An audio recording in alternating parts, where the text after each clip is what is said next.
நீங்கள் வேலை தேடிட்டு இருக்கீங்களா? உங்களுக்கான வீடியோ தாங்க இது. அதாவது மெட்ராஸ் உயர்நீதிமன்றத்தில் சூப்பரான வேலையை வந்து அறிவிச்சிருக்காங்க.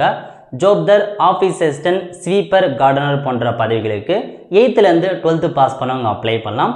அதேமாரி கிளர்க்கு, பிரைவேட் செக்ரட்டரி போன்ற பதவிகளுக்கு எனி டிகிரி முடித்தவங்க அப்ளை பண்ணுங்கள். டோட்டலாக 430க்கு மேற்பட்ட வேக்கன்சி கொடுத்துருக்காங்க. நல்ல ஒரு ஜாப் ஆப்பர்ச்சுனிட்டி. இந்த வேலைக்கு ஒரே ஒரு ரிட்டன் எக்ஸாமினேஷன் வைக்கிறாங்க. அது முடிஞ்சதுக்கப்புறம் இன்டர்வியூ இருக்க போது இதை பேஸ் பண்ணி தான் உங்களை வந்து செலெக்ஷன் பண்ணுறாங்க. இந்த வேலைக்கு எப்படி அப்ளை பண்ணுறது, யார் யாரெல்லாம் அப்ளை பண்ணலாம், இதை பற்றி மொத்த இன்ஃபர்மேஷன் நம்ம சேனலில் வீடியோ போட்டிருக்கோம். ஸோ மக்கள் சேவை சேனலை விசிட் பண்ணி நீங்கள் தெரிஞ்சுக்கோங்க. லிங்கை டிஸ்கிரிப்ஷன் வந்து கொடுத்துட்றேன். மறக்காம நம்ம பேஜை ஃபாலோ பண்ணி வச்சுக்கோங்க. இந்த வீடியோ நிறைய பேருக்கு ஷேர் பண்ணுங்கள். ஏன்னா வேலை இல்லாமல் நிறைய பேர் இருக்காங்க. அவங்களுக்கு இந்த வீடியோ ஹெல்ப்ஃபுல்லாக இருக்கும். தேங்க்யூ.